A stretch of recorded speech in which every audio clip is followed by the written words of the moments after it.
בוא נראה מה אני עשיתי, אני אסביר קודם כל על המבחן, ואז נתחיל. אה, המבחן לדעתי מאוד מאוד הוגן, מאוד הוגן.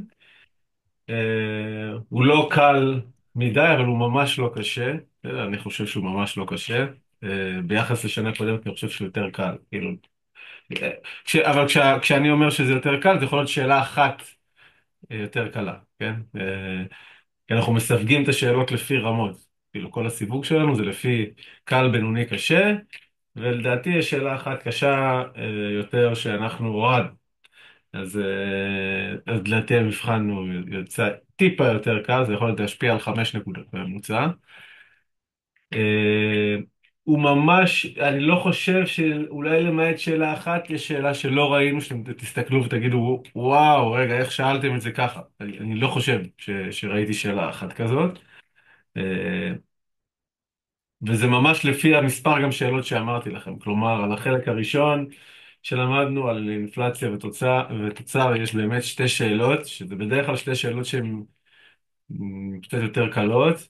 אה, אז, אז יהיו שם שתיים, ב-ISLM בשאלת מסה יהיו 4 שאלות, שזה ממש כמו שדיברנו, שאלה אחת רק מוניטרי, או רק בנק מרכזי משנה את כמות הכסף, שאלה אחת רק פיסקלי, רק הממשלה מגדילה את G או מקטינה את T, אחד מהשניים. שאלה אחת, שתיהן ביחד. שאלה אחת, כאילו, זה ממש ממש בנוי לפי המבנה. אין איזה פונקציית ייצור, אין משהו שלא ראיתם. אין כאילו, אין איזה משהו שתגידו, יש איזה דברים בקטנים, בשוליים, אבל אין משהו שתסתכלו ותגידו, וואו, כזה לא לימדתם אותנו. או את השיטה, את הנוסח הזה ממש לא ראיתי אף פעם. ראינו את כולם, או בתוך השאלות נוספות, יש המון שאלות, אנחנו גם רושמים לעצמנו בצד מאיפה זה נלקח השאלה, אם זה מבחן משנים קודמות או מתוך שאלות נוספות, יש לדעתי בערך שליש מהשאלות יצאו, ממש מהשאלות נוספות. אז אם אתם רוצים לדעת מה אתם יכולים לעשות במבחן, אה, שאלות בשאלות נוספות זה אחלה שאלות. אה, טוב, אז זה בנוגע לזה. בתחילת המבחן אתם תקבלו דף נוסחאות, כמובן אתם מביאים אותו, אתם יכולים לעשות מה שאתם רוצים, לשים למעט מה שנונה הגדירה לכם. אני יודע שהיא ממש הגדירה לכם, אז אני רק מחזק את זה, כדי שלא יהיה מצב לא נעים. אה, אה, לא שמים בפנים, אפשר לשים כמעט הכל, בסדר? אם תבוא דף נוסחאות שלנו, או מה שאני העליתי בקבוצה של מיה מהכלכלנים, אה, זה אחלה. מי שרוצה להעלות דף נוסחאות לקבוצה, אני ארשום שזה אחלה, אז סבבה, אבל אני כבר רשמתי לכמה ששלחו לי שיש בעיה עם הדף נוסחאות שלהם, ששלחו לי לראות. אי אפשר לשים בפנים שאלות לדוגמה, אי אפשר לשים בפנים ניתוחים, ג'י גדל ואז מראים את הגרפים ומה קורה כל הגרף, איך הוא משתנה ואיך כל החלקים משתנים. אז דברים כאלה אסור לשים, כל דבר אחר כמעט אפשר לשים, בסדר? אה, אז זה בנוגע לזה. יש במבחן עצמו איזשהו תיקון קטן, כן, בוא נגיד שאני פתרתי את זה, כאילו פתרתי את זה בלי התיקון, אה, אבל לא רצינו שאתם תתחילו להתלבט האם צריך לעשות או לא צריך לעשות, לכן עם תחילת המבחן, אני חושב שכבר יביאו דף ויגידו, הנה הנוסח המתוקן, זה ממש מספר שמשתנה במקום 1% במקום 0.1% ל-1%, כאילו, או משהו כזה. בתחילת המבחן יהיה רשום לכם ישר על דף, השאלה הזאת מתוקנת ככה שזה רשום ככה וזה רשום ככה. יהיה לכם את זה, וכתוצאה מכך כבר ישר אתם יכולים לדעת שיש לכם עוד רבע שעה, בגלל התיקון הזה. דרך אגב, זה מתנה, כאילו רבע שעה. אה, התיקון הזה, כדי למצוא את השאלה ולראות, זה אולי דקה. אה, בסדר, מחפשים את השאלה, רואים מה משתנה במקום, היה רשום שם לדוגמה, במקום 0.1%, זה אמור להיות 10%. כן, קפץ שם זה. אז מסתכלים, מתקנים, לוקח דקה, קיבלתם עוד רבע שעה. אה, חוץ מזה, שאלות על המבחן עצמו? לא, לא על השאלות, על משהו מסביב. טוב, סבבה. אז אני הכנתי שאלות, האם נספיק לפתור את כולן? כנראה שלא, התשובה היא לא, אני תמיד מכין אבל יותר ממה שזה. האם יש לי דרך לאחרות? לא, כי רק לקחתי אותם, לא פתרתי שום דבר. זה שאלות רגילות. אה, אז אני אפתח אותם.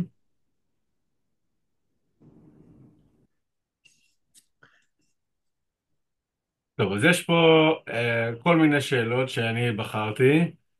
אה, יש פה, לא יודע, נראה לי 11 שאלות. אה, אז כעיקרון, גם אתה השאלות יכול לשלוח לנו את זה בוואטסאפ, שאלה, בבקשה? שאלה טובה.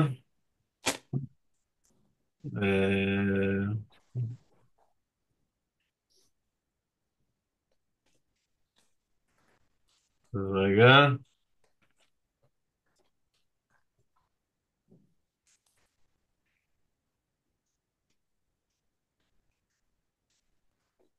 אז דקה.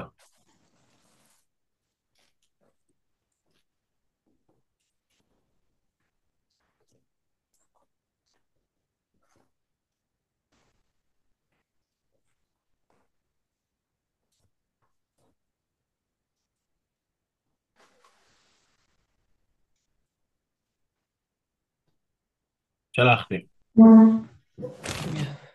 טוב,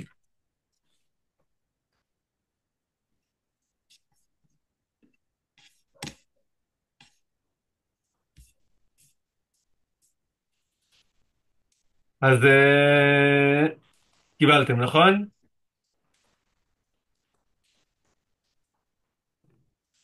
כן, תודה.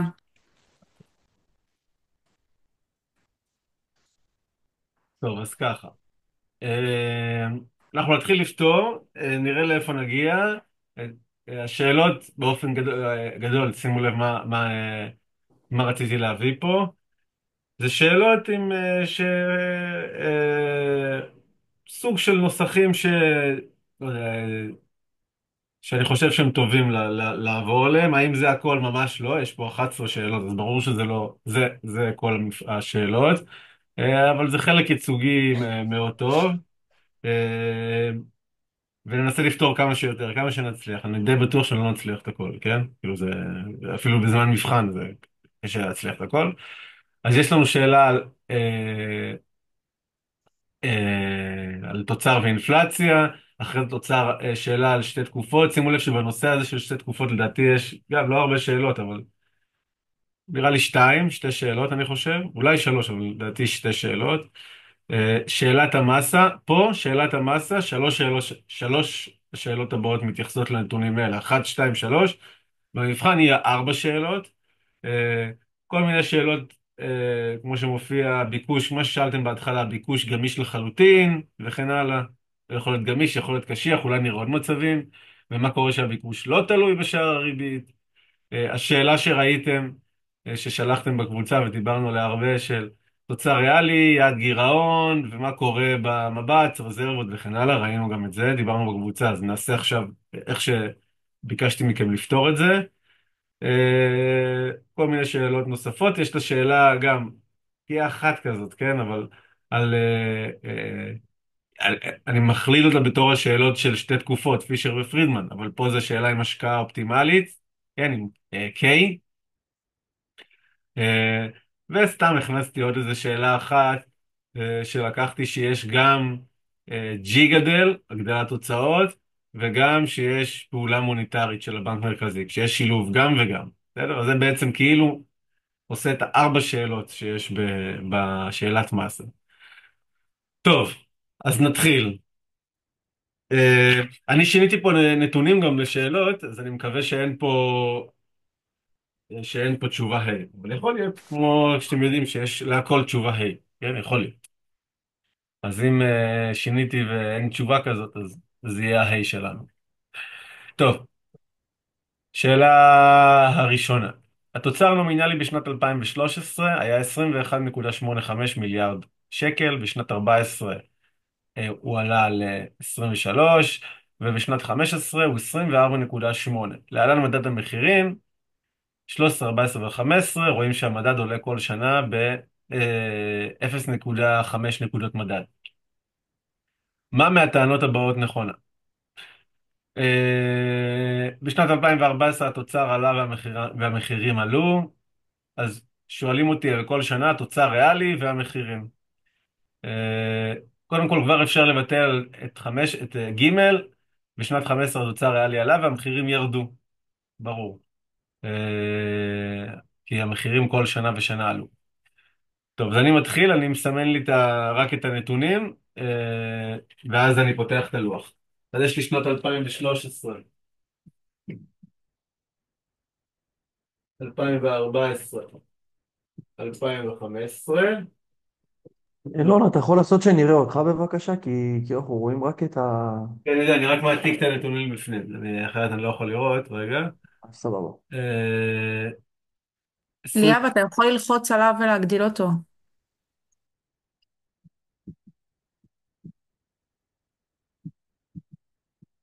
הצלחת?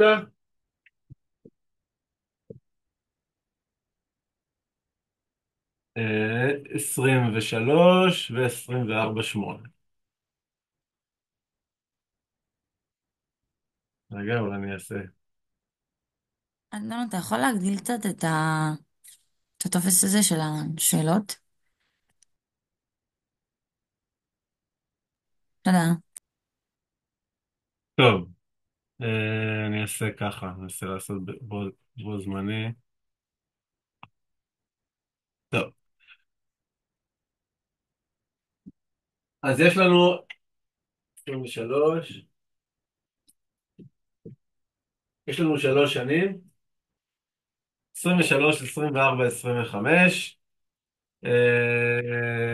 לפי השאלה. טוב, זה סבבה. אז קודם כל בשאלה הזאת, אנחנו דבר ראשון שאנחנו רוצים לעשות, מדד, זה לחשב את התוצר הריאלי. עכשיו בפועל, יש פה שנת בסיס, כן? אני לא צריך לבנות דפלטור לשנה כלשהי, למה? בונים דפלטור כשרוצים לחשב את התוצר הריאלי, שאומרים התוצר הריאלי בשנת 2015 היה 23, הריאלי. אז אני אומר, רגע, אני לא יודע לחשב תוצר ריאלי במספר, רק אם תגיד לי לפי איזה שנת בסיס. אם מבקשים מכם מה המספר, כמה הוא שווה, צריך לחשב, לדעת מהי שנת בסיס, לפי זה מחשבים. אם רק רוצים לדעת יחסיות, מי גדול ממי, לא מעניין מה שנת בסיס. קח שנת בסיס, מה שבא לך. תחשב לפי איזה שנת בסיס שבא לך. כן? אם אתה רוצה לדעת יחסיות, שנת הבסיס לא תשפיע על היחסים ביניהם. אם זה יצא יותר גדול מזה לפי שנת בסיס 13, זה לא יתהפך פתאום לפי מחירים של שנה אחרת, כן? הסדר ביניהם והיחסיות תישמר. ולכן בשאלה כזאת אין שום סיבה לחשב, לבדוק לפי נגיד שנת בסיס 2013. מה גם שפה יש שנת בסיס. רואים? יש שנה שהיא מקבלת את המספר 1, מחירים 1, זה אומר היא שנת הבסיס. ולכן אני מחשב לכאורה ריאלי כאילו לפי שנת בסיס 2014. אבל שוב, זה לא מעניין אותי אם לא מבקשים ממני ממש מספר, כמה הוא היה שווה, זה לא מעניין אותי, בסדר? אז אני הולך לחשב ריאלי. בפועל זה כאילו ריאלי לפי שנת בסיס 14, כי פה זה 1. פה הנומינלי שווה לריאלי, 23 חלקי 1. הבא בתור 21.85 לחלק ל-0.95 זה 23. 23, ו-24.8 לחלק ל-1.05 זה 23.61. תודה. טוב, אז זה מה שיש לנו, אלה הריאלים שיש לנו, ובואו נעבור לשאלות. אם למישהו יש שאלות אליי, שפשוט ישאל אותי, כן? אה, אוקיי, סבבה, אז אני אשאל. שאלה. לא משנה איזה מדד אני לוקח, אני יכול לקחת איזה מדד שאני רוצה, כאילו, כמובן שהכי נוח לקחת את אחד, אבל פתאום כאילו... זה בדיוק כמו שאמרתי, אם אתה רוצה לחשב רק יחסיות מי גדול ממי, מתי הוא גדל, מתי הוא נשאר, לא מעניין מה שנות בסיס, היחסיות תמיד תישמר. מהמם. הבנתי, סבבה. אז פה, אלון, יש לי גם שאלה. כן, אז אם נעבור על נגיד, התשובות, ואז, רגע, נעבור, ואז שנייה. בשנת 2014 התוצר הריאלי עלה, אז אנחנו רואים שהוא לא עלה, הוא נשאר אותו דבר, כבר לא נכון. בשנת 15 התוצר הריאלי נשאר ללא שינוי, בשנת 15 ללא שינוי, לא נכון. בשנת 15 התוצר הריאלי עלה, והמחירים ירדו, לא נכון. בכל אחת מהשנים 2014-2015 חלה עליית תוצר ריאלי וזה, לא נכון. תשובה, היי. בסדר? אף אחת מהתשובות. מה שקרה, אנחנו רואים את זה פה, זה כי אני שיניתי את הנתונים של השאלות, כן? לקחתי מבחנים ושיניתי. התוצר הריאלי נשאר זה בשנת 2014 ועלה בשנת 15. מה קרה למחירים? תמיד עלו. בסדר? זה לא משנה מה יש פה באמריקאיות, צריך להבין את זה. בסדר? המחירים זה המדד? כן, זה בפועל, מה זה מדד? מדד המחירים. אז זה המחירים. כן, מדד המחירים זה המחירים במשק. זה המחירים של המוצרים במשק. אתה יכול לחזור שוב אם זה, מתי היה צריך לצאת עם הדפלטור? כן, אם היה לך תשובות אמריקאיות. א', בשנת 2014 התוצר הוא, התוצר, התוצר הריאלי הוא 22.5, בשנת 15 הוא 24.2. זאת אומרת, רגע, איך אני יודעת לחשב מהו? לפי איזה שנת בסיס אתה רוצה שאני אחשב, נכון? כן, אז היית צריכה היו צריכים להגיד לך מהי שנת הבסיס. סבבה, אוקיי, תודה.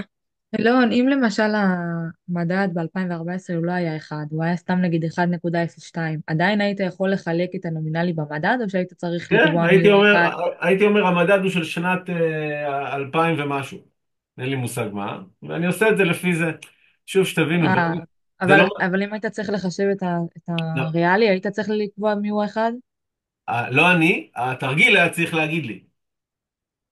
לא אני לא יודע. אם אני אומר לך, עכשיו, מהו התוצר הריאלי, מה המספר של התוצר הריאלי בשנת 2015? תלוי, שאלה יכול להיות מלא תשובות. אם שנת הבסיס היא 2015, אז הנומינלי שווה לריאלי, נכון? ואז המדד, זאת אומרת, יחולק במדד של הבסיס, ואז אני נכון, מחלקת את נכון. הנומינלי צריך בזה? לקבוע בסיס, קודם כל קובעים בסיס אחד, מעדכנים את הדפלטור לפי כל המדד בסיס אחד, ואז מחשבים לפי הדפלטור. הייתה שאלה בסגנון בחוברת, ובתשובות שלנו שכתבנו בכיתה, אז כאילו עשינו מדד לפי כל שנה, ממש בדקנו את התשובות לפי כל שנה, שכל שנה היא שנת בסיס, ואחרי זה נתנו תשובה. נכון, אבל כאילו, רגע, זו שאלה שונה לגמרי. זו הייתה שאלה שונה לגמרי. השאלה ההיא, כל אחד מהסעיפים אמרו, אם שנת הבסיס היא ככה, אז ככה, אז כל הזמן אה, החליפו לשנת בסיס. הבנתי. בסדר? זו שאלה, שימו לב, שם אמרו בכל אחד מהסעיפים האמריקאים, אם שנת הבסיס היא ככה, זה ככה. אם שנת הבסיס, אז אני אומר, אז הייתי צריך לחשב את כל שנות הבסיס. סבבה, תודה. בסדר? אנחנו לא נעשה ככה במבחן, זה ארוך מאוד, אנחנו בטוח לא נעשה ככה. בסדר? ככה ארוך. טוב, שאלה הבאה, שאלה השנייה.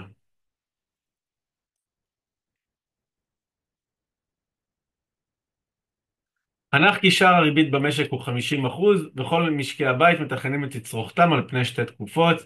על פי גישת התצרוכת הפרמננטית, התוצר במשק בתקופה הראשונה הוא 1,000 מיליארד, ובשנויה השנייה 1,500 מיליארד. הנח כי אין מיסים, אז יש לנו פה שתי תקופות, פרמננטי, בסדר? הנוסחה הפרמננטית, או במילה אחרת פרידמן, התוצר יש לנו לכל התקופה הראשונה ושנייה, אז זה אנחנו יודעים לעשות. עכשיו מה שאומרים, כיצד היא תשתנה, שואלים רק על השינוי. אם תחול עלייה בתוצר כך שיעמוד על סך של 1,100 מיליארד בתקופה הראשונה, וצפוי ירידה שיעמוד על 1,350 בתקופה השנייה. יופי, אז יש נתונים התחלתיים. אנחנו יכולים למצוא באמצעות הנתונים ההתחלתיים את הצריכה, בסדר? ועכשיו יש שינוי, במקום 1,000 זה 1,100, במקום 1,500 זה 1,350. סבבה, אז בואו נתחיל.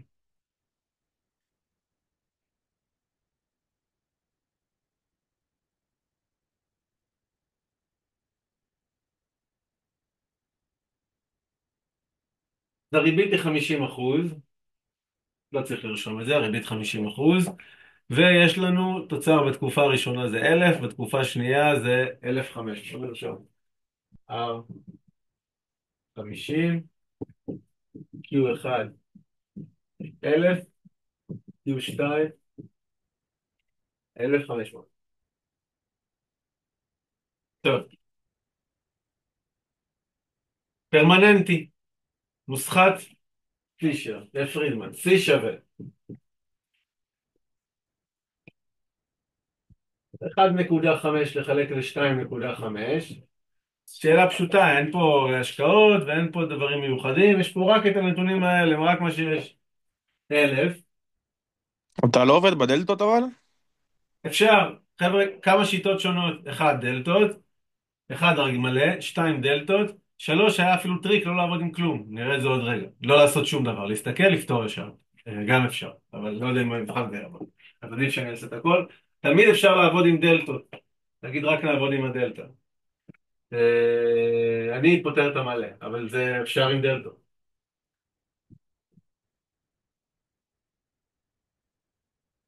יופי.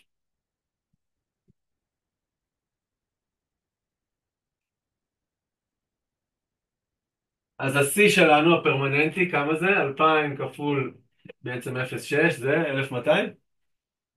כן. כן.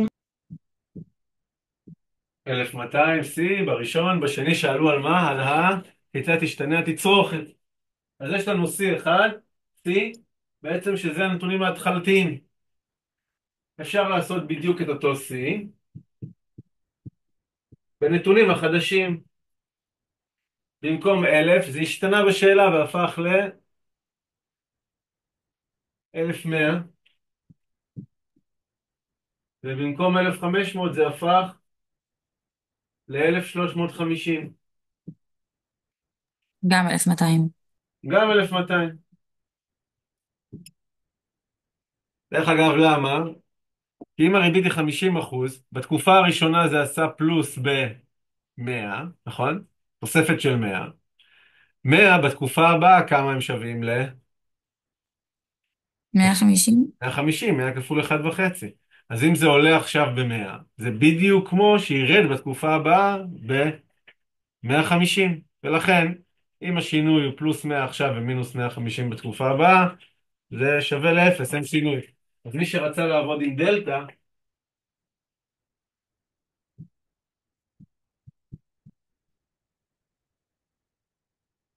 היה אומר, בתקופה הראשונה זה גדל בפלוס 100,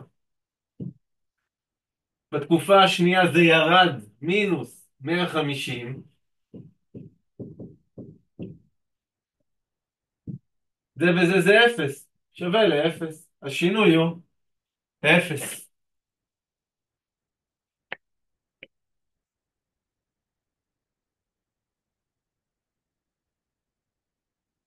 אז פה אלון, איך היינו צריכים בשאלה להתייחס? התצרוכת לא תשתנה בשתי התקופות, אם לא משתנה, אם C לא משתנה זה פרמננטי. כן, איך היינו מתייחסים לשאלה אם כן היה מוטל מיסים? כי רשום שלא היה מוטל מיסים. כאילו, מה זה משנה? אנחנו לא מכניסים בשאלות האלה מיסים. אוקיי. אנחנו לא, זה ה-1,000 לא היה 1,000, זה היה משהו אחר. זה, לא, לא, אנחנו לא מכניסים. טוב, הגענו לשאלת המס. ככה, אז בואו נדבר קודם כל על שאלת המסה. אתם צריכים לחשוב עם עצמכם, אה, האם אתם מתחילים איתה, או פוגשים אותה, או, או פוגשים אותה בהמשך. אה, לא הייתי משאיר את זה ליד הגורל,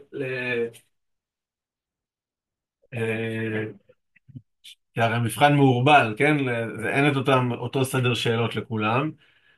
השאלת מסה תמיד מקובצת בתוך שאלת מסה תמיד מקובצת ביחד, השאלות אחת אחרי השנייה, כגוש אחד.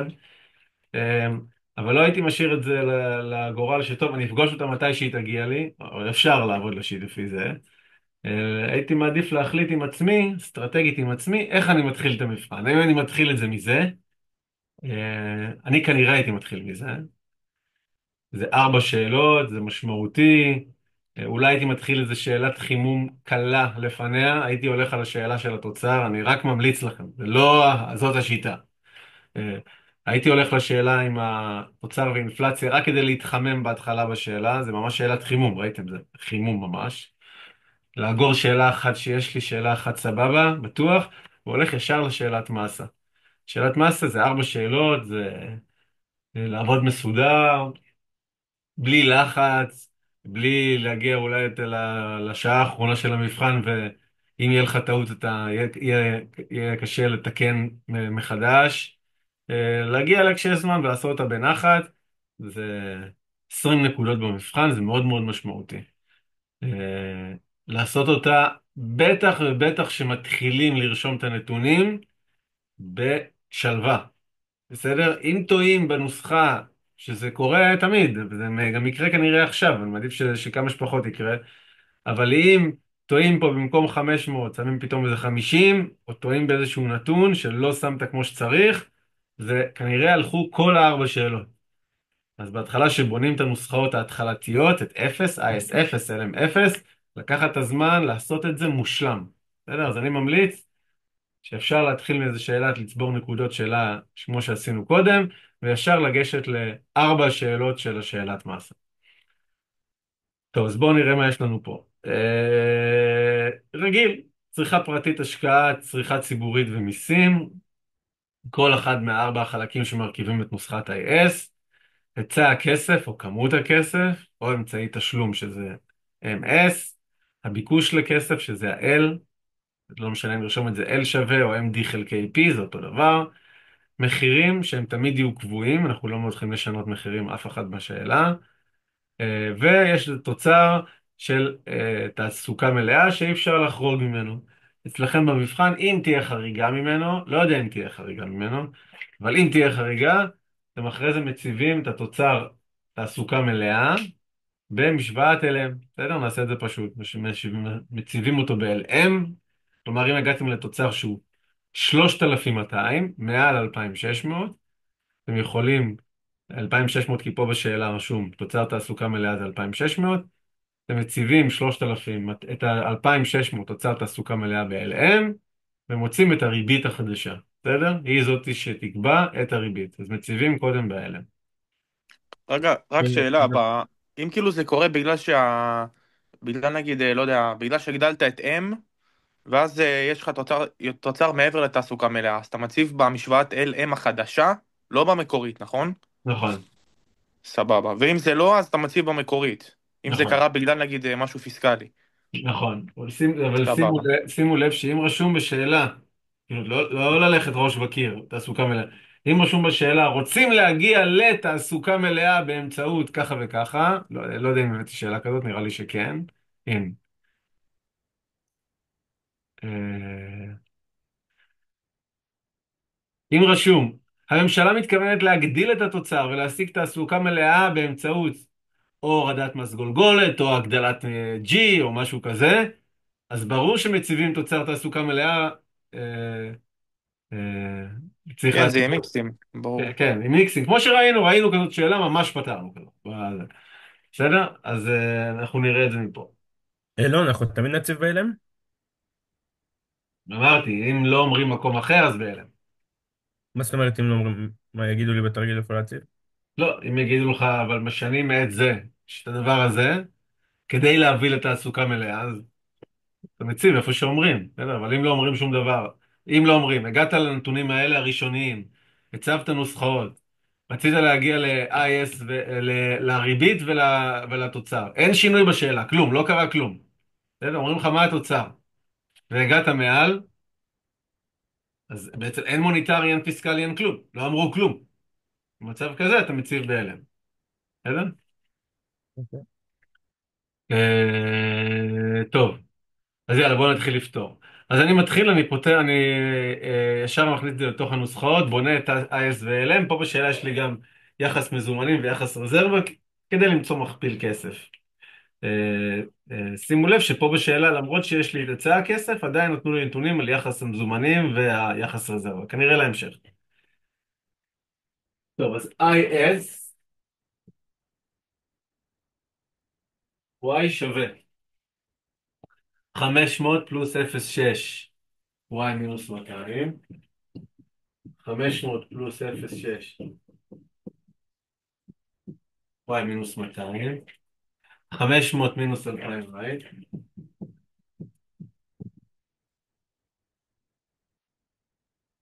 ו-460.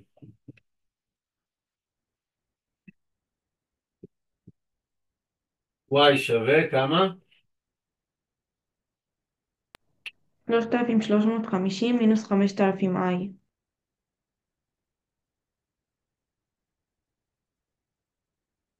ואין לי תשובות על זה, כן? אז אם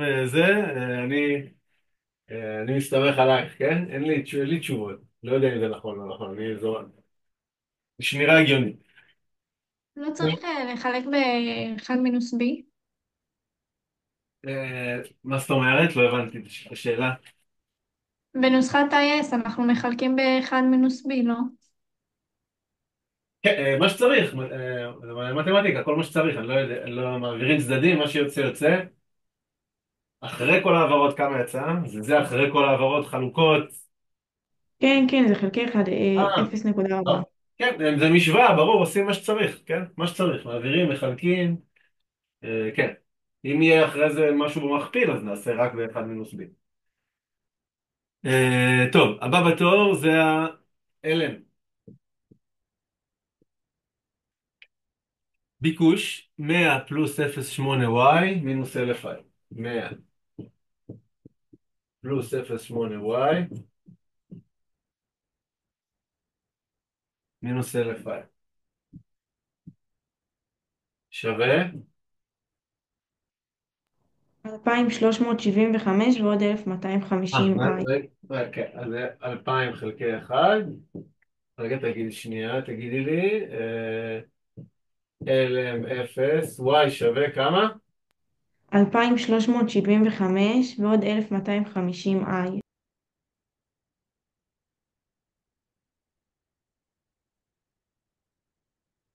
יופי. שתי נוסחאות. מעולה.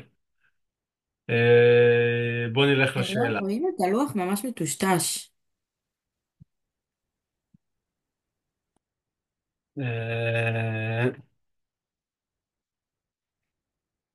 אולי אם את יכולה, אם את מגדילה את הלוח, אז רואים את זה, אם את מקטינה אותו, אז אולי זה שלך יהיה, זה, הבאסה שזה בזום, בזום היכולות צילום הן גרועות, זה לא האינטרנט, כן? זה בגלל שזה זום, אין לי איך זה.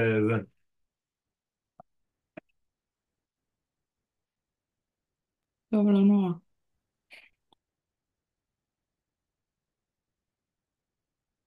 אה, טוב, אז הממשלה מתכננת להגדיל את הביקוש שלה לסחורות ושירותים ב-40 מיליון שקל, ולממן את פעולותיה על ידי מכירת אג"ח לציבור.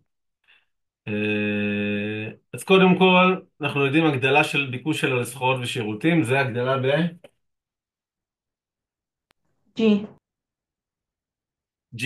אז ה-G שלנו גדל ב-40, ועושים את זה על ידי מכירת אג"ח לציבור. הממשלה מוכרת אג"ח לציבור, אז מה זה עושה? כלום. כלום. בסדר? תשים לב שאנחנו מתייחסים תמיד, שינוי בשוק הכסף זה רק פעולה אקטיבית של בנק מרכזי. הממשלה זה לא משפיע על כלום. בסדר? משפיע, אבל לא אצלנו פה.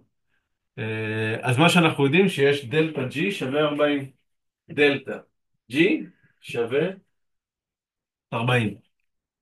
אלון, אם זה היה מלווה מהבנק המרכזי, אז זה היה גם בי גדל ב-40 כאילו ביחד? בעיקרון כן, כן. אה, כן, אז הבנק המרכזי נתן, אומרים פעולה של בנק מרכזי, כן? תמיד תזכרו, מה האם, היה גדל? כן, זה לא יהיה, אבל בואו נדבר על זה. אם היו אומרים יש מלווה מהבנק המרכזי, אז צריך להגיד, מה זה אומר? זה לא הממשלה לקחה, זה הבנק המרכזי נתן הלוואה לזה, נכון? אתם מבינים? מה זה לקחו מלווה? הבנק המרכזי נתן הלוואה, נכון? אם הבנק המרכזי נתן הלוואה, הלוואה זה אג"ח. אג"ח זה אותו דבר. אג"ח והלוואה זה אותו דבר, בסדר? אז הבנק המרכזי נתן אג"ח. אם הוא נתן אג"ח, כאילו, קנה מהממשלה את הזה של הבנק המרכזי, קנה אג"ח, אז זה אומר שיש פעולה של בנק מרכזי. זה תמיד תזכרו, האם הבנק המרכזי רשום פה שהוא עשה משהו? אם לא רשום, אין כלום. זה היה משפיע על MS? ברור. אם הבנק המרכזי נשא פעולה, קנה, אמרו, כאילו זה היה מוניטרי. ברור, כי זה בנק מרכזי, נכון? טוב, אז יש לנו פה שינוי ב-G, ובגלל שזה שינוי ב-G, בגודל הקבוע אפשר לעשות באמצעות המכפיל. אז המכפיל שלנו, זה משנה את דלתה Y, מזכיר, זה לא הדלתה Y הסופי, שזה של IS, משנה את דלתה Y של IS, בגודל השינוי, 40, לחלק ל-1 מינוס B, 1 מינוס הנטייה השולית, 1 מינוס 0.6. אם היה מס יחסי, אז היה פה בסוגריים גם 1 מינוס T קטן, עשינו לדעתי 20-30 שאלות כאלה, או לא יותר, אם אתם רוצים תחזרו, אבל פה אין מס יחסי, ולכן עושים את ה-40, השינוי, חלקי 1 מינוס הנטייה השולית לצרוך. כמה זה יוצא? 100. נכון? 40 חלקי 0.4 זה 100. יופי, ה-100 הזה הולך להתווסף לנוסחה פה. תהיה IS חדשה, IS 1. Y שווה 3,450 מינוס 5,000 I. שזה פיסקלי אז זה ל-IS ולמוניטרי זה ל-LM, אפשר להגיד נכון. ככה או שלא? זה אוקיי, ברור. כן, ברור. תודה. טוב, אז יש לנו שתי נוסחאות. מחליפה את IS זאתי, וה-LM זאת. כלומר, הנוסחה עכשיו היא IS 1 שווה LM 0. 3,450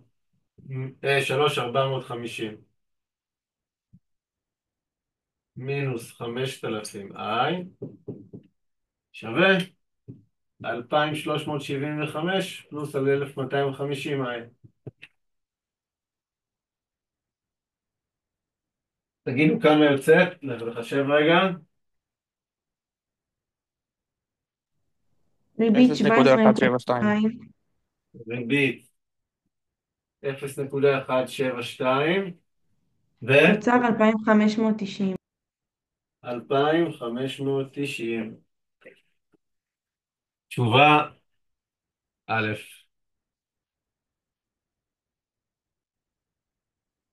תשובה א'. בסדר, הבנו איך זה עובד? שאלה אחת תהיה רק זה, שאלה אחת רק זה, שאלה אחת משולבת, כמו שראינו בסוף, עוד שאלה אחת. נראה לי של להביא לתוצר תעסוקה מלאה. טוב, 2. בנק מרכזי מוכר בשוק הפתוח אג"ח ממשלתיות, הבנק מרכזי הוא מוכר, בסדר? תמיד זה, האם יש פעולה של הבנק המרכזי? בסדר? האם יש פעולה של הבנק המרכזי? הוא מוכר בסך של 60 מיליון שקל. אז הבנק המרכזי הוא עשה פעולה אקטיבית, הוא מכר אג"ח וחשב את הריבית, תוצר ושער ריבית של שיווי משקל. אז כשהוא מוכר אג"ח, הוא מכר את האג"ח, הוא מכר ניירות, ובתמורה הוא קיבל כסף.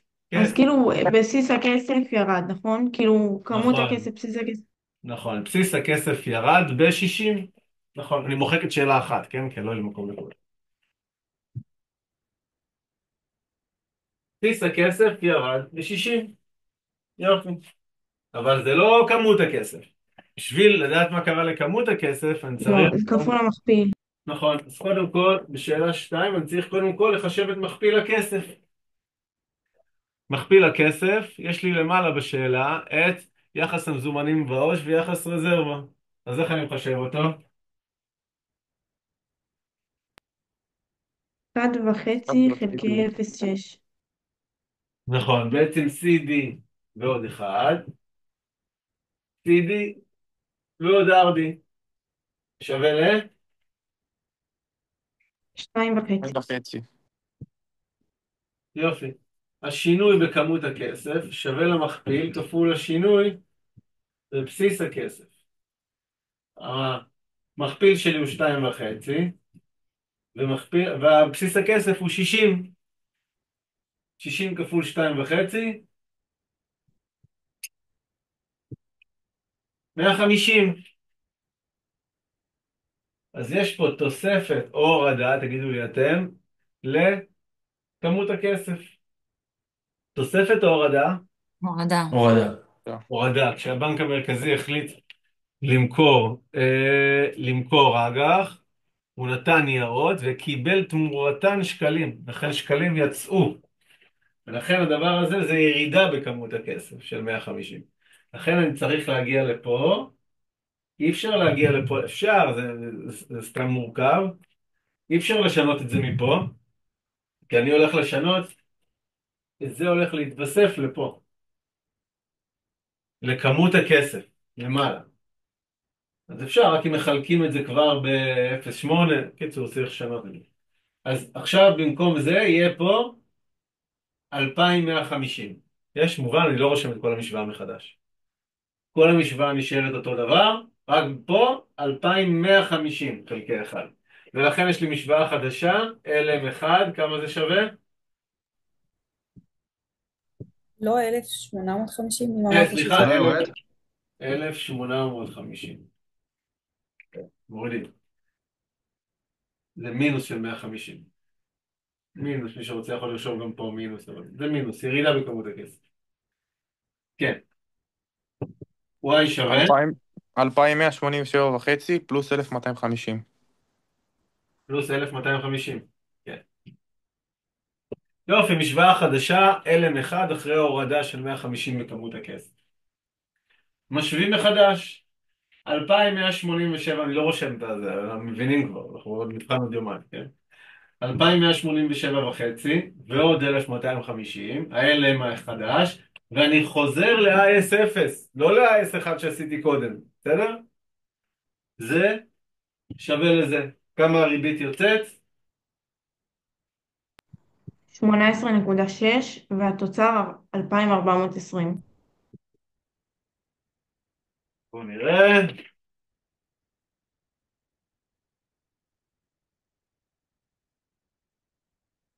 אז ג' תוצר 2,420 והריבית 18.6.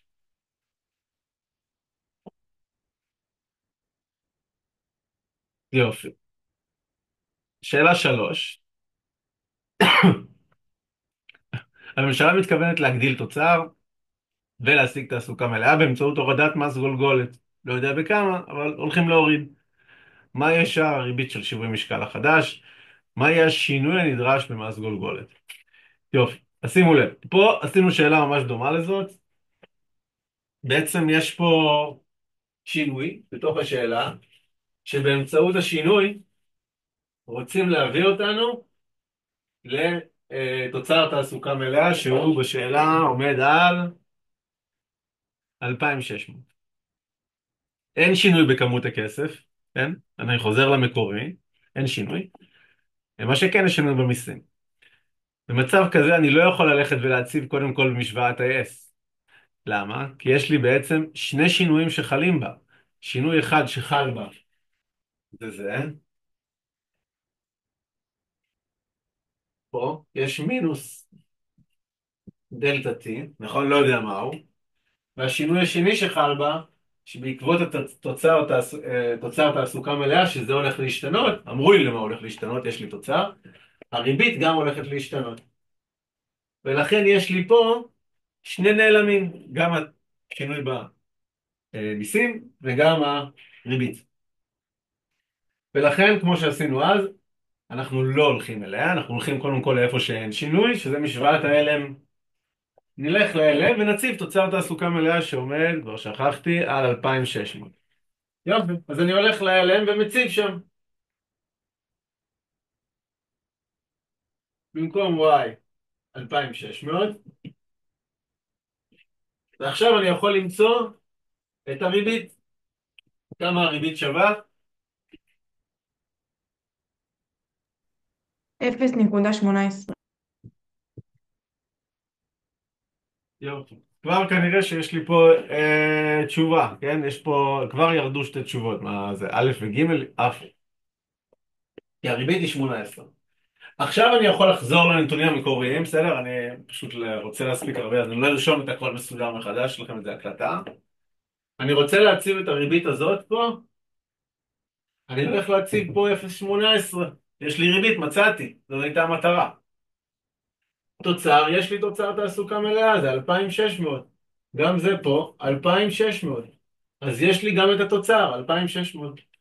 ואם יש לי את כל המשתנים, הכל יש לי פה, ריבית ותוצר, הדבר היחידי שיש לי פה את התוספת של המס גולגולת.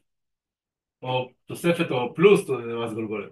אני מזכיר רק במיסים, הכל הפוך. זה לא משנה, כי זה משוואה, זה יצא פלוס או מינוס, כן? זה לא שאתם שולטים. אפשר לעשות פה פלוס X. ב-X יצא מינוס משהו, או פלוס משהו.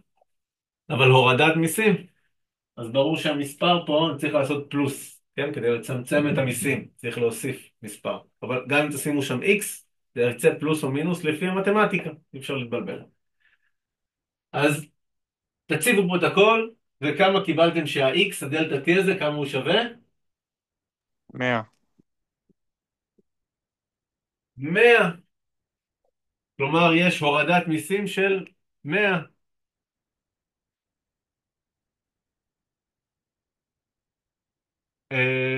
מה יהיה? הנה, אז זה 18, זה או ג' ב' או ד', וירידה במיסים של 100, תשובה ב'. אז אתם רואים שבשאלת מסה, אפשר ממש להיכנס לעניינים. תחשבו שעכשיו היה לי עוד סעיף אחד, והייתי מקבל כבר 20 נקודות, כן? אז אם אתה עובד מסודר, זה קל ונוח, ואם אתה עובד לא מסודר, קודם כל יצא לך בעיות. הגעת לתשובה ה', שוב תשובה ה', תחזור לנתונים המקוריים, תבדוק האם נוסחאות המקור, האפס, הן טובות, ואם לא, לתקן אותן, בסדר? ולהתחיל מחדש. בזה אצלכם יהיה 4 שאלות, אז אחת מהשאלות, אנחנו לא נגיע אליה בטוח, אבל אחת מהשאלות תהיה, נגיד זה, שגם רוצים להוריד הוצאות, כלומר G יורד בסכום מסוים, פה זה 228, וגם בנק מרכזי מוכר אג"ח, בסדר? הוא מכר אג"ח, הוא הוריד את כמות הכסף, את בסיס הכסף ב-18. אז יש גם אחד שזה יהיה גם וגם, לא קריטי. אתה יכול כן להראות את זה? כי זה שילוב של שניהם, זה יותר אז, מורכב. אז זה כמו שאלה 1 ושאלה 2 ביחד. מה המיוחד בזה? שאלה 1 שינינו את נוסחת ה-S, שאלה 1 שינינו את LM. מה הייתה הבעיה שזה יהיה ביחד? הנה אני אראה את זה. הנה, איך אני מראה את זה? שימי לב. בנפרד כאילו, ואז כן, אתה הנה, משווה בשווה. השאלה ככה, הממשלה מתכננת להגדיל את הביקוש שלו לסחורות ושירותים ב-40 מיליון, והבנק המרכזי מוכר בשוק הפתוח אג"ח ממשלתי בסך של 60 מיליון. והיית עושה את השאלה הזאת ביחד, את 1 ואת 2 ביחד, נכון? סבבה, תודה. בסדר, אפשר תמיד לאחד. יופי. שאלות על זה? סבבה. הבא. שאלה פה למטה.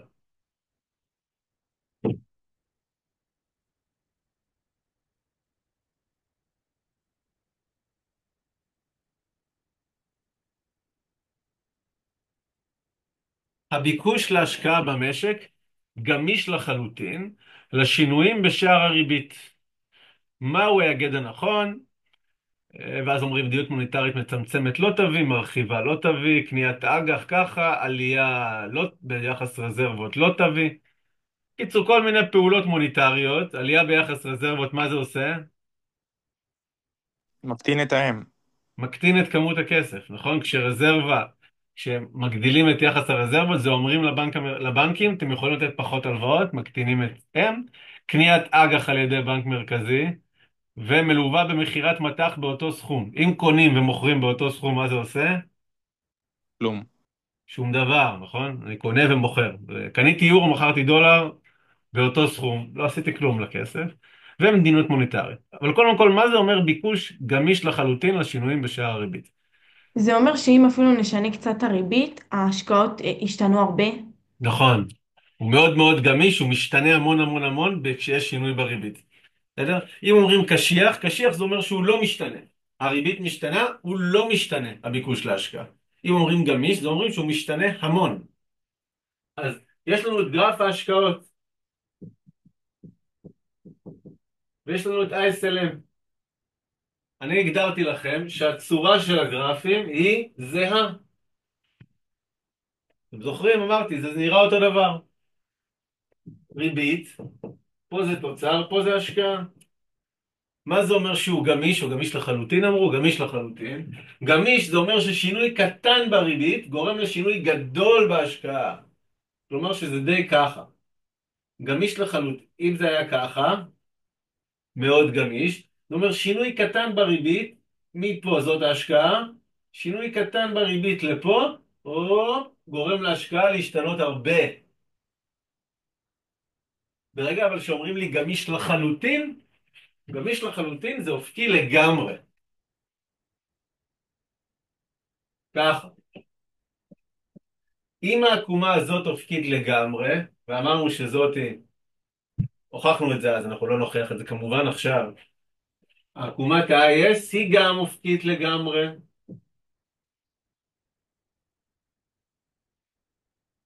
ואלה הם רגילה. לא אמרו משהו אחר, היא עקומה רגילה.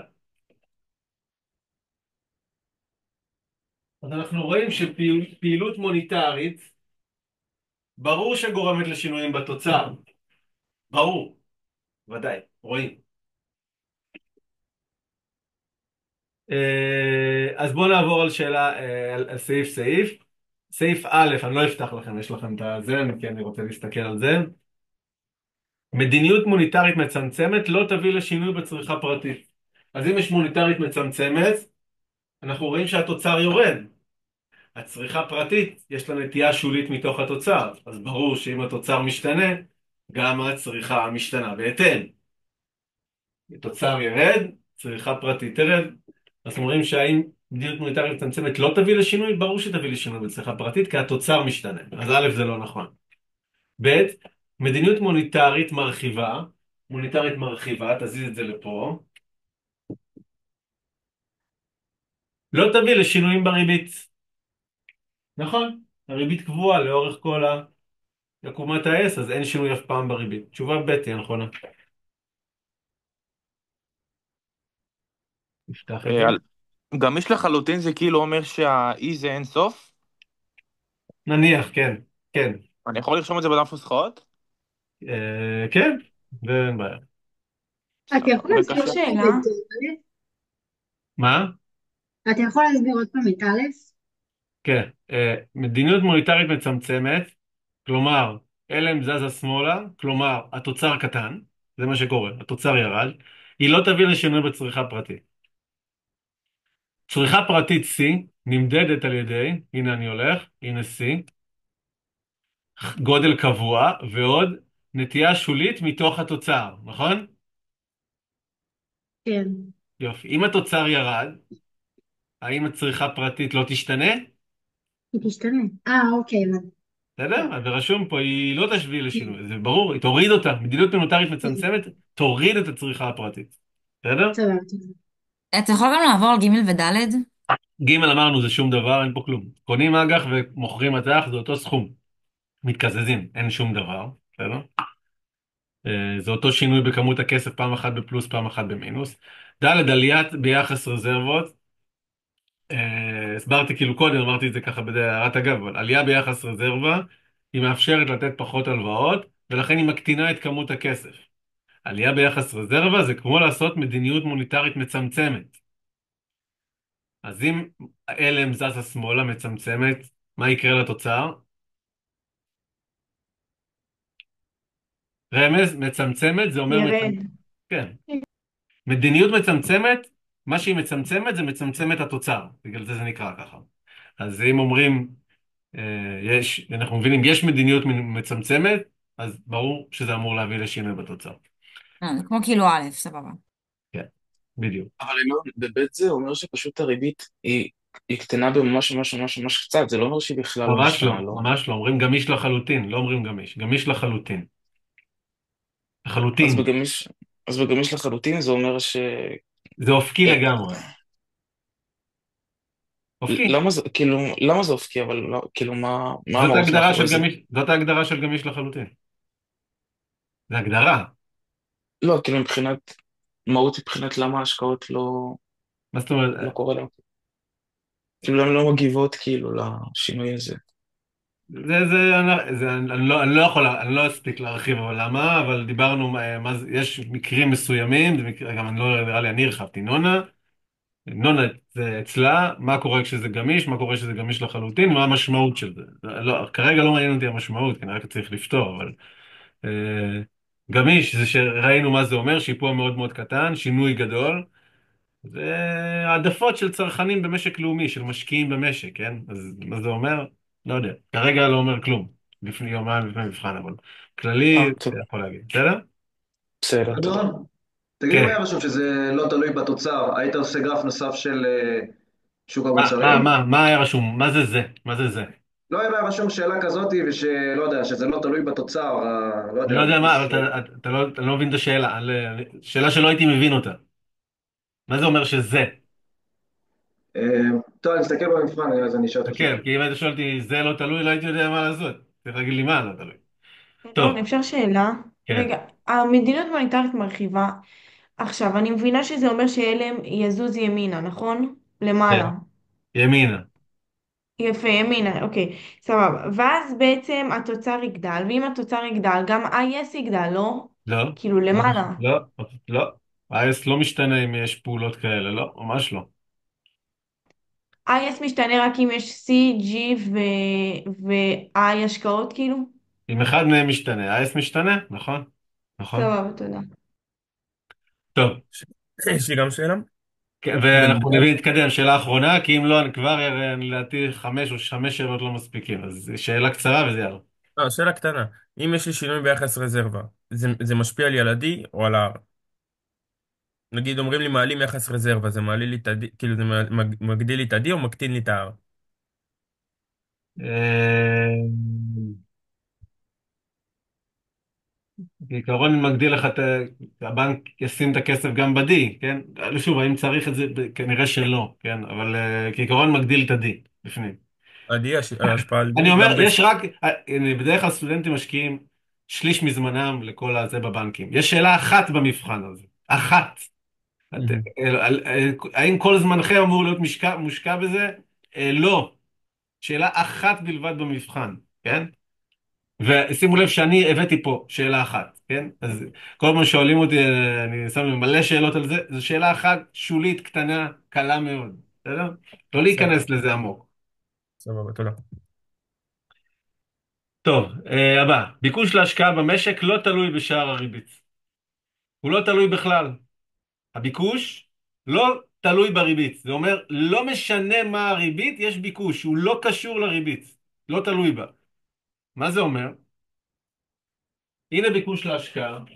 קשיח לחלוטין. נכון, אם הוא לא תלוי בריבית, זה אומר קשיח לחלוטין. שימו לב, זה אומר, אם הוא לא תלוי בה, זה אומר שלא משנה מה תהיה הריבית, ההשקעה היא לא קשורה אליה, היא גודל מסוים קבוע. לכן, זה אומר, לא משנה אם הריבית תהיה גבוהה או הריבית תהיה נמוכה, ההשקעה היא אותו דבר, היא ככה, היא קבועה. זה אומר שהיא לא תלויה בריבית. אם היא נראית ככה, אז איך נראית ה-IS? אותו דבר. גם הלכים. אותו דבר, הנה ה-IS. והנה LM. אילון, במצב כזה ה-MS חייב רגע, להתלכד עם נסיים התשובה? את הכל, שאלות, את הכל, תשובות ואז שאלות. יופי, אז זה מה שהגענו, בואו נראה את התשובות, מה רוצים? אני פותח את הזה. א', מדיניות מוניטרית מצמצמת תביא לעלייה בהשקעות. אם LM יזוז שמאלה, אם LM יזוז שמאלה, מה יקרה לריבית? תרד. גדל. רגע, אז אני אפתח שוב. אם LM הריבית תזוז תעלה. שמאלה, תזוז שמאלה, מה יקרה לריבית? הריבית תעלה, תגדל. ההשקעות ירדו. הריבית תעלה, ואם הריבית תעלה, מה יקרה להשקעות? ירדו. ירדו. אז סעיף א', לא נכון. הם לא יביא לעלייה בהשקעות. סעיף ב', רגע, בוא נלך לד', כי גם אומרים שם, פיסקלית מצמצמת, לא, זה פיסקלית. נעבור אחד אחד. ב' ובג' מופיע מדיניות מוניטרית מרחיבה. כלומר ש-LM זז ימינה. היא לא תביא לשינוי בצריכה פרטית. אז שימו לב, נראה את זה עכשיו, שנדבר על כאילו זה. התוצר לא משתנה. נכון, התוצר כעיקרון לא משתנה. אה, אה, ואז הסין משתנה. נכון, אז גם זה לא משתנה. אז אנחנו נראה, שימו לב, גם מדל וגם ג' אומרים האם זה מביא לשינוי בתוצר, והאם זה תביא לשינוי בזה. אז בב' אומרים שזה לא יביא לשינוי בצריכה פרטית. עוד מעט נגיע לזה, נראה בדיוק מה משנה את זה פה. אה, אנחנו נראה. ג' מדיניות פיסקלית מרחיבה. אז לא תביא לשינוי בצריכה פרטית, זה טוב. ב' זה בסדר, אבל נעבור על כל הסעיפים. ג' מדיניות פיסקלית מרחיבה.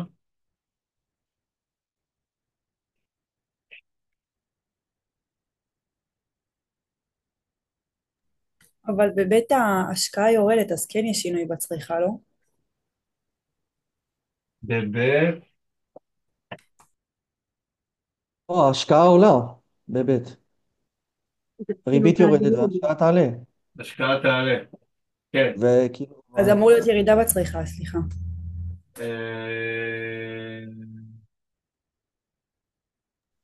כן, חייב, כי זה צריך לאזן. כי חייב הג'י לאזן את בטטה. זה, חייב לאזן את זה איכשהו. כן, נכון. אבל רשום שההשקעה לא תלויה בשער הריבית. אז הגידול בריבית לא ישנה את ההשקעה, לא? ההשקעה תישאר באותו מקום, לא, בכל סליחה. ריבית. כן, אבל ההשקעה פה, נכון, צודקת, היא אותו דבר, היא קבועה. יש גודל, כאילו, לא תלוי בכלל בריבית, כן? זה לא... פה. כאילו, השקעה פה זה גודל קבוע, שאלה.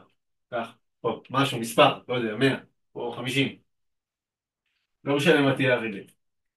ולכן גם פה, שהריבית פה תשתנה, זה מצב שזה לא ישפיע על התוצאה, כי כאילו יש נוסחה ככה לריבית, ככה, להשקעה.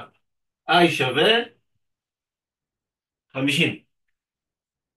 אז כעיקרון נכון שהריבית הולכת להשתנות, ומחקתי את הסעיף, אבל... מדיניות מוניטרית מרחיבה, כשהלם זז, זה נכון, הריבית יורדת, ההשקעות עולות, נכון. כעיקרון כן. אבל, מה קורה אם זאת ההשקעה? אם היא לא תלויה? אז זה לא יביא לכלום, בסדר? אם מה שאומרים, היא לא תלויה, אז השינויים בריבית לא מביאים לשינוי בה.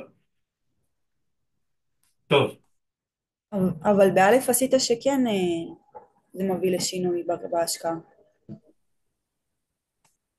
איפה? מה זה א'?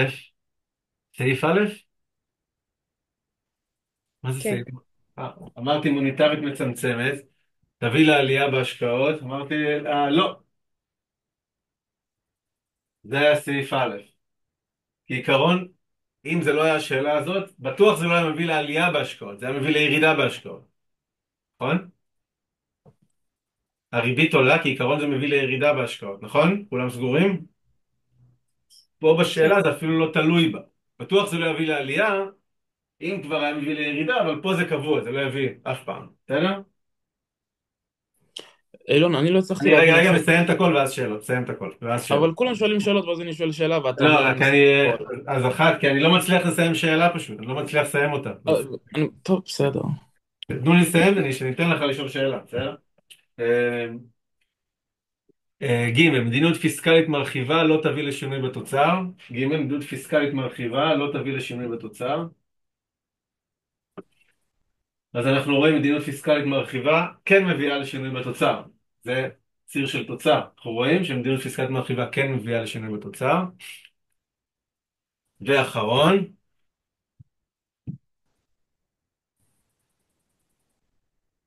מדיניות פיסקלית מצמצמת לא תביא לשינוי בשער הריבית. מדיניות פיסקלית מצמצמת לא תביא לשינוי בשער הריבית. כן תביא לשינוי בשער הריבית. ירידה מפה לפה. אז אין לנו אף תשובה נכונה, נכון? ב' נכונה, לא? סליחה, ב' נכונה. מדיניות מוניטרית מרחיבה לא תביא לשינוי. בשאלות הבאות, תנו לי רק לסיים את הכל, ואז זה, כי אני כבר שוכח אפילו מה אני עושה. בבית אמרנו, מדיניות מוניטרית מרחיבה לא תביא לשינוי בצריכה פרטית. אז מוניטרית מרחיבה, אנחנו רואים שהתוצר נשאר בדיוק אותו דבר, ובגלל שההשקעות לא תלויות בריבית, אז הן נשארות אותו דבר, התוצר נשאר אותו דבר, וגם C נשאר בדיוק אותו דבר. כן, עכשיו שאלה, כן. לא הבנתי, אבל אמרת משהו לגבי ד', מה אמרת שד' נכונה? אמרת שד' נכונה או לא נכונה? כבר התבלבלתי. לא, פיסקלית מצמצמת, ברור שהיא תביא לשינוי בשער הריבית, כן? IS זה כן, דבר כן. מבין. סבבה, סבבה. כן? אפשר שאלה? כן, אז בעצם מוניטרית מזיזה רק את ה-LM ופיסקלית מזיזה את ה-IS? כן. אוקיי. טוב. זה אנחנו כבר לא נספיק. את זה נעשה. אחת נעשה פה. טוב. השאלה הזאת. אתה יכול לעשות טיפה שמאל ולצלם את המסך? סליחה. שאלה הזאת. תוצר ריאל. טוב, השאלה שראיתם כמה פעמים, שאלתם אותי גם בקבוצה, אתה ואמרתי יכול לך... לעשות טיפה שמאל ולצלם את הלוח? לא משנה, לא משנה. זה היה מוקלט, עוד שעה יהיה אצלך. טוב. אז זאת השאלה שיש על המאזנים של הבנקים, בסדר? ואמרתי לכם לפתור אותה באמצעות איך שהראיתי, עם דרך קיצור. אז ככה, התוצר הריאלי בשנת 2020 הוא 950 מיליון, הממשלה החליטה לאמץ יעד גירעון של 3% מ-21, והוא אמור לעלות בשנת 21 ב-2%. יש לנו יחס רזרבה ויחס פקדונות עו"ש. הגירעון מומן באמצעות הדפסת כסף. יופי, ומה קורה בשנת 21? אז כעיקרון, הדרך הכי נוחה, ואני לא הולך להראות דרך השנייה, אז אם תרצו את הכל, אני לא יכול להראות את זה פה, כי אני לא אספיק, אני אפילו לא אספיק עד סוף השיעור להראות את כל השינויים בכל השאלה, כל המאזנים. מה שהדבר שצריכים בפועל, אה, אפשר לחשב את הכל, כן? אבל מה שאנחנו נחשב פה, זה את השינוי בבסיס הכסף, ואז כמות הכסף, ורזרבות, ומבץ, ואפשר לחשב משם גם את D, נתתי לכם נוסחה, פה אני לא אחשב אם לא צריך, אם אני אגיע לתשובה, אבל אפשר לחשב את כל אחד מהדברים עם הנוסחאות, זה ייקח המון זמן לחשב, אבל אם תרצו ללכת ולחשב את הכל, זה הכל אפשרי, בסדר? אני אחשב נגיד את כל הארבעה האלה, אני יכול לחשב. טוב, אז קודם כל אנחנו יודעים שיש גירעון ממומן בהדפסת כסף, אז אנחנו צריכים לדעת כמה גירעון יש. הגירעון הוא 3% משנת 21. כדי לדעת מה התוצר ב-21, זה שנת 2020, התוצר ב-20, בתוספת של 2%. תוספת של 2%. יופי. אז אני אומר, הגירעון שלי בשנה הבאה, אני פותח את הלוח, הגירעון שלי, שיהיה בשנת 21, גירעון 21, זה 950 כפול 1.02, וזה התוצר בשנת 2021, תוצר ב-20 ועוד 2%, הגירעון הוא 3% כפול 0.03, כמה הגירעון? 29.07. 29.07, יופי, זה השינוי ב-MH. ב-MH, בבסיס הכסף, זה השינוי בבסיס הכסף, יופי, מה השינוי, זה השינוי, דלתה MH, מה השינוי בכמות הכסף? כפול המכפיל, שזה יוצא 7/30. נכון, אז שימו לב, המכפיל זה, יש לי יחס רזרבה 0.2 ויש לי יחס מזומנים 0.4. אז המכפיל זה 1.4 חלק ל-0.6, כמה שווה? 7 חלקי 3. כאילו 2 ושליש. יופי. אז השינוי בכמות הכסף זה 233 כפול 29.07. 67.83. 67.83.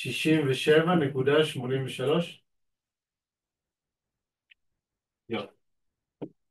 כבר אנחנו רואים ששתי תשובות, כמות הכסף, בסיס הכסף, זה לא התשובות שמופיעות פה. כבר שללנו אותה. עכשיו אמרתי שאפשר למצוא שני דברים באמצעות טריק. זה לא טריק, זה פיתוח של נוסחאות, כן, אבל זה סוג של טריק. דלתה R, שמגיע כחלק מנוסחת ה-RD, אפשר לפתוח אותו בפנים. אתם יכולים גם להסתכל בתרגול שלנו, ממש איך עשיתי את זה, שפתרתי את השאלה שהייתה בשאלות חובה בכמה דרכים. ודלתה CU. איך עושים את זה? לפי היחסים. פה. דלתה R זה 0.2 חלקי 0.2 ועוד 0.4. כל זה כפול מה? MH. 97. ה-MH. אז הנוסחה כאילו, היא מופיעה בדף נוסחאות שפרסמתי לכם, היא שם בפנים, אתם יכולים להסתכל. אבל דלתה R זה ה-RD חלקי RD ועוד CD כפול דלתה MH. ואותו דבר ה-CU. 0.4, 0.2 ועוד 0.4 כפול 29.07.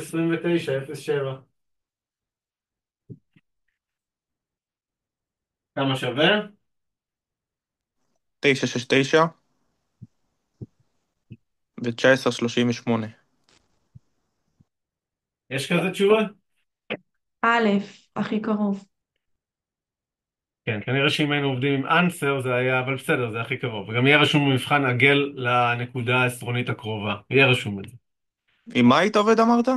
עם אנסר, לא יודע אם עבדתם אתם עם אנסר במחשבון. עבדנו וזה יוצא מה זה? איך עושים את 38. זה? איך פשוט עושים את זה, את ממשיכים, האנסר? זה אחרי זה, ממשיכים במחשבון. כאילו, יאללה, אתה יכול להסביר כאילו מה עשית בגירעון? לא הבנתי מה הכפלת. כן.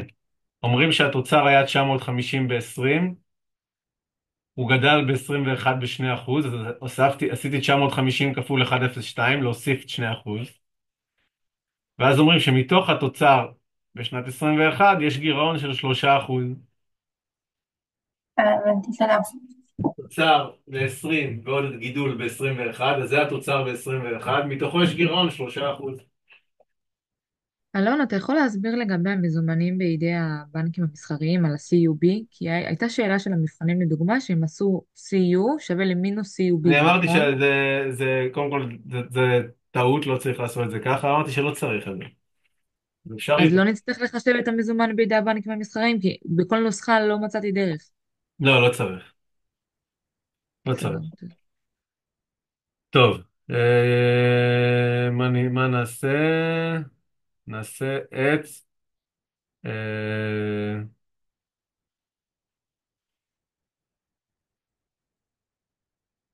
את זאת. נראה, נגיע גם אחרי זה לזאת. הנח כהכנסתו, אני פותח. הנח כהכנסתו של פרט בתקופה ראשונה היא 100.5, בתקופה שנייה 160.5. פרט זה שוקל להקים עסק, מעריך שפונקציית הייצור היא זאת, שיעור הפחת הוא זה, שער הריבית 10%. אין מלאי הון התחלתי. הידוע כפרט צורך פרמננטית, פרידמן, בתקופה הראשונה, ואז אומרים מה הוא יהיה, לווה, מלווה, טה. יש לנו עוד, זה האחרונה, יפה, בסדר. טוב, יאללה. אז יש לנו פה פונקציית ייצור. מה צריך קודם כל לעשות? למצוא מה? MPK.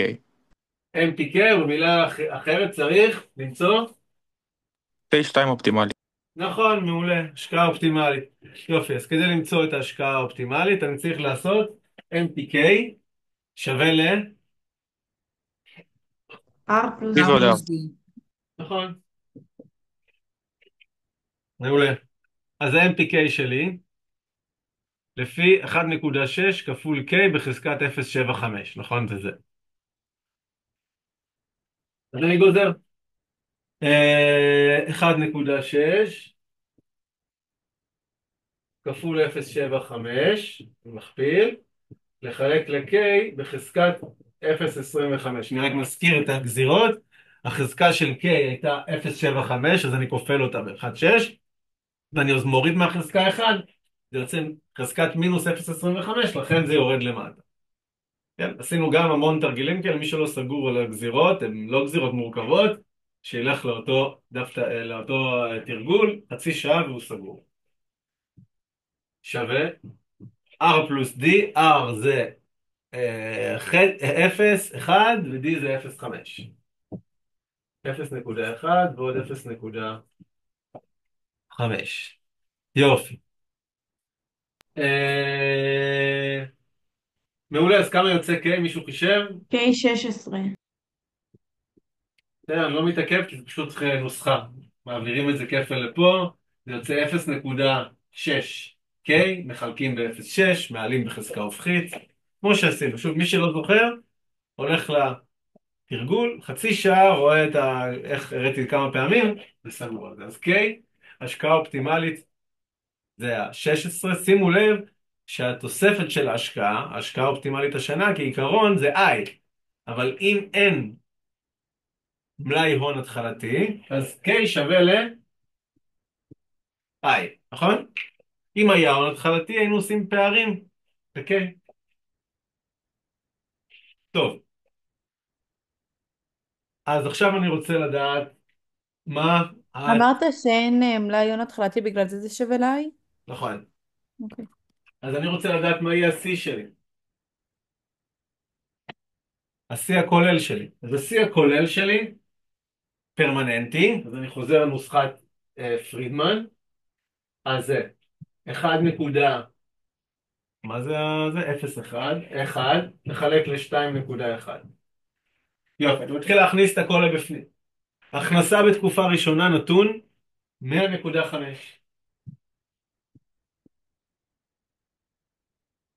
בנוסף להכנסה, אני משקיע מינוס 16. אז זה Q1 מינוס I. זה בנוסחה, יש לכם כמובן את הנוסחה בטוח בדף נוסחאות, מדערות. פלוס 3 חלקים להכנסה בתקופה שנייה, כמו שתמיד דיברנו. חלק הראשון, ההכנסה הרגילה. נתון בשאלה 160.5. נתון.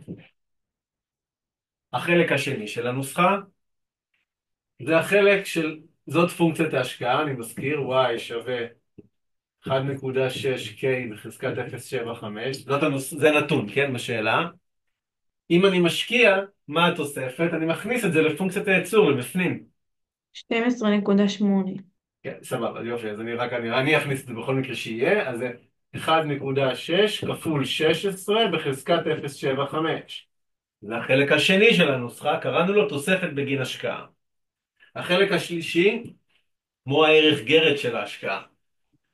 השקעתי 16, אני יכול כמו בהחלפת מכונות למכור את זה בסוף, אז זה בעוד 16 כפול 1 מינוס D, אז זה 1 מינוס 0.5. זה K2 או גם זה מתייחס ל-K1? זה רק K2, שוב, זה רק K2, K2 כולל בתוכו את K1 כמובן. זה כמו יתרה של מכונות במפעל בסוף שנת 22. האם היא כוללת את היתרה שהייתה בסוף 21? אז איך היא מתבטאת פה בפחת כביכול? כן, בדיוק. אה, ולחלק ל-1.1. כמה יצא הכל? 130.6. רק לעבוד מסודר וזה טכני, כן? ברגע שמכניסים את זה לפה זה נהיה טכני. יופי. שתי תקופות. Q, I,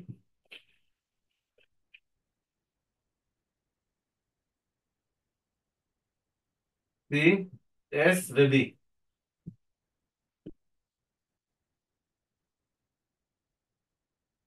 Q נתון 100.5.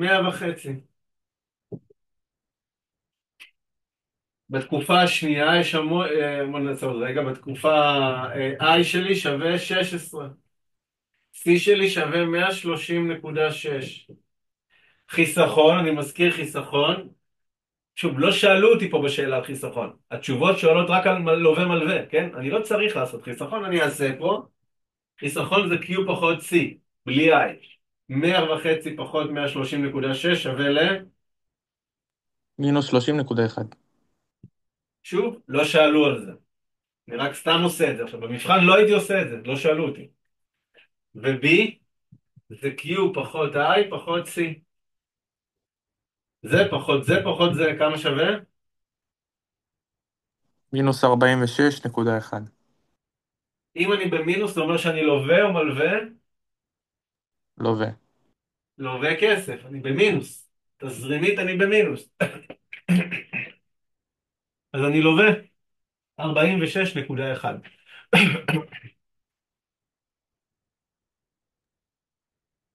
רוצה תשובה א'. אלון, במבחן נצטרך לדעת על תורות הכמות של הכסף? לא. אוקיי, תודה. זה לא אבל התחום הקלאסי? אנחנו צריכים לדעת תחום קלאסי. אין לכם את זה, תורת הכמות של הכסף. אין מונח כזה, זה לא נאמר במבחן, כן? קלאסי ומלכודת נזילות, ברור, למדתם. אבל תורת הכמות לא תראו את המשפט הזה, זה לא משנה. אפשר אה, רגע שאלה? כן, זה לא כאילו זה לא קשור לשאלה רגע, אבל נכון, אם אני עושה את ה-B ואני מכפילה את זה ב-1.1, אני מקבלת את התקופה השנייה, נכון? את את ה-B כאילו, מה זה ה-B? כן, טבלה. כן, כן, כן, כן. אבל, כן, אם את עושה את ה-B, כן, אבל אנחנו לא שואלים אף פעם, האם בתקופה השנייה הוא לווה או מלווה. אמרתי, אוקיי, אנחנו שואלים על התקופה הראשונה, כי כמובן אפשר להגיד את זה, אבל אנחנו שואלים תמיד של לווה או מלווה, זה שמתייחס לשאלה על התקופה הראשונה. סבבה, תודה. אלון, אם לא נתון לי K אחד ולא אומרים שאין לי הון התחלתי, אני לא יכולה כביכול לשחזר אותו עם הפונקציה שלי? לא הבנתי שוב? אם לא נתון לי משהו על ההון התחלתי, ויש לי הכנסה בתקופה אחת, את לא יכולה אז אני לחשב, לא, את לא יודעת, לא, את לא יודעת אבל האם היא תלויה בהשקעה הזאת או לא תלויה בהשקעה. זאת אומרת, חייב לתת לי איזשהו נתון. כן, אם היה אבל פשוט השקעה התחלתית, אז היינו צריכים לחשב את ה-I, זה היה משתנה זה, פה זה היה משפיע. ה-I פה היה שונה, ולכן כדי לחשב את ה-I היינו עושים I, כן, K פחות. K מינוס ה-K1, 1 מינוס D. אבל צריך לתת אותו, אי אפשר לדעת לפי ההכנסות משנה. אלון, אמרת בקבוצה משהו על שאם הריבית משתנה, במודל ה-SLM, שה-M כאילו זז בקשר הופכי. אני פשוט לא זוכר שדיברנו על זה בכיתה או משהו. כי בחיים ואיך לא זה... אמרתי פשוט שריבית משתנה, אף פעם. לא, היה שאלה שבאחת מהשאלות בית ששאלו אותך בקבוצה, ואמרת שאם הריבית עולה או משהו, אז זה אומר לא, שה-M זה, גדל או קטן. יש דבר שנקרא, מה הגורם לשינוי? הריבית משתנה זה לא הגורם לשינוי, אין דבר כזה. הריבית משתנה כתוצאה ממשהו, כתוצאה. אני אומר, למה שהריבית השתנתה? אם אומרים הבנק המרכזי שינה את הריבית, הבנק המרכזי כעיקרון לא יכול לשנות ריבית, אף פעם, הוא לא יכול. הוא לא יכול לבוא מחר, הריבית היא 30% במדינה. אין, לא קיים דבר כזה, אין. כדי לעשות את זה, בדרך כלל צריך לעשות פעולה. מה הפעולה שהוא יכול לעשות? לשנות את כמות הכסף. אז אם אומרים הריבית, בנק מרכזי הגדיל את הריבית, אני אומר, מה הוא עשה? אז מה הוא עשה? הוא לא יכול רק להגדיל ריבית, יש שיווי משקל, נכון? יש שיווי משקל, ביקוש לכסף, כמות הכסף. אי אפשר, הוא לא יכול להגיד, אני פה, הריבית גדולה יותר. לא, אתה לא יכול לעשות את זה. יש שיווי משקל. איך קרה שהריבית גדלה? זה הבנק המרכזי, הוא שולט על זה, על כמות הכסף. איך הוא יכול להגדיל את הריבית כדי להיות פה? להקטין את M, זה מה צמצום. שצריך לעשות. יפה, אז אני אומר, אז מה גרם לזה שכמות הריבית, בנק מרכזי הקטין את כמות הכסף, נכון? אלון, ואז אבל כאילו נגיד, השינוי ב-LM זה יהיה שמאלה פשוט. כן, רגיל. כן. אלון, הייתה שאלה במבחן, במבחן לדוגמה, שנגיד המחירים יורדים נגיד ב5%. מה אני יכולה להסיק? שעקומת ההיצע זזה גם ב5%? כי זה דובר שם על אחוזים, ואז כאילו בהמשך של השאלה של נאור, היינו צריכים להגיד בכמה גדל, כאילו כמות הכסף נכון, שגם בכמה העקומת הזה טסה ב5%, כן. אז איך אני יכולה להסיק עם אחוזים, עם ההשפעה של המחירים? איך, כי מה, יש מה אני קיזוז יכולה גם. להגיד? עקומת LM לא עובדת לבד בעולם, יש לה את ה-IS, נכון? אבל אם לבד המחירים יורדים ב5%, עקומת ההיצע זזה ימינה ב5%, כן. ואז בגלל ה-IS, כאילו בנק המרכזי לא מגדיל את כמות הכסף ב5% בדיוק, כאילו איך זה עובד? הוא לא הגדיל בכלום, רק המחירים השתנו, הוא לא הגדיל שום דבר. העקומת תזוז אליהם ב5%. לא עדיף לעבוד עם השוק הכסף פשוט, כאילו בלי ה-SLM, רק עם שוק הכסף ושאלות כאלה. גם אפשר לעבוד, גם אפשר, גם אפשר, מה שנוח. אלון, זה נכון להגיד שאם בנק מרכזי הדפיס כסף, אז ה-TCU גדל, כי כן, על כל כסף שהוא מדפיס יש לו מחויבות. כן, אפשר להגיד את זה, להסתכל על זה ככה, כן. שה-TCU גדל בכמות הדפסת המזומן, כן. אוקיי. למה? מה זה אומר לי? כאילו. שוב, אפשר גם אני אומר, אתם יכולים חצי מהזמן להקדיש לזה, כי זה שאלות של מאזנים שם, כן? אין סיבה, אבל אם רוצים, אני את זה. הדפסת מזומן מגדיל שטרות. הוא מדפיס שטרות, מוציא שטרות. אז אם רגע, למבחן זה רלוונטי למבחן? זה רלוונטי לחומר, אני אומר, אבל מה זה אומר אה. הדפסת מזומן? הדפסת מזומן זה מדפיס שטרות. הוא הדפיס שטרות, הוא הגדיל מזומן במחזור. בסדר? אז TCU גדל. אפשר לאיזה שאלה, אם אפשר להגיד את זה? כן, אפשר להגיד ש-TCU גדל. כן. יש לך לא, כוח לעוד איזה שאלה או שאתה גמור? זהו. קטנה, לא גמור, יש לי הרצאה עכשיו ברצף, אז אה. זה לא... אז שאלה, אם אתה רוצה אחרונה. מה זה אומר לי שיש לי כאילו עלייה ביתרות ריאליות של הכסף והתוצר נשאר ללא שינוי? איך זה הגיוני?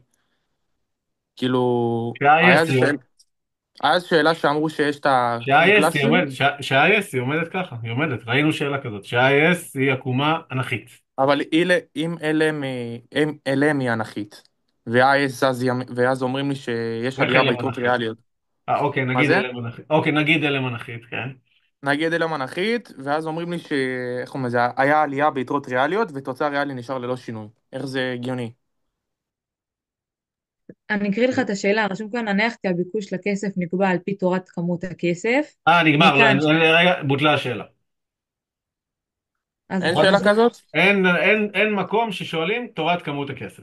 תקשיבו, יש קובץ שנונה העלתה לאתר שרשום חומר שלא במבחן, תיכנסו לזה, זה קובץ וורד, ויש שם רשום את הנושאים שלא רשומים, שלא יופיעו במבחן. מודל זה באום לא, על טובין, תורת כמות הכסף, יש אבל שם... בלי תורת כמות הכסף, אם נגיד התוצר ריאלי נשאר ללא שינוי, התוצר הריאלי זה מה שיש במודל ה-SLM או התוצר הנומינלי?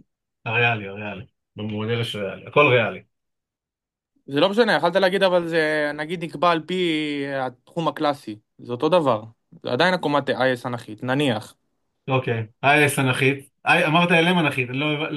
LM אנכית, סליחה, LM אנכית, אוקיי, וחלה עלייה ביתרות ריאליות של הכסף, ותוצר ריאלי נשאר ללא שינוי. איך כאילו, איך זה הגיוני? מה... לא יודע, לא נשמע לי הגיוני. שאלה, גם לי לא נשמע הגיוני השאלה. זה לא הגיוני. אני אשלח לך מקסימום אחרי זה בפרטי, שלא... לא, בקבוצה, רק בקבוצה. בקבוצה, סגור. עושים את תודה. השאלה האחרונה, כי אני רואה שזה לא, אני לא בשני דברים אספיק, מקבילים. אני לא אספיק, מקסימום מישהו, אם לא זה, אני יראה על הגרף או משהו.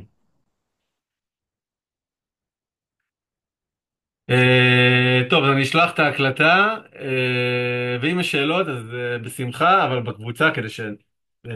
לא יודע אם אני אגיע לכל השאלות, לא מבטיח, כן, לא מבטיח שאני אגיע לכל השאלות בשישי, בשבת בטוח לא, אבל אני אשתדל מה שיהיה ממש מיוחד, שאלות ממש מיוחדות.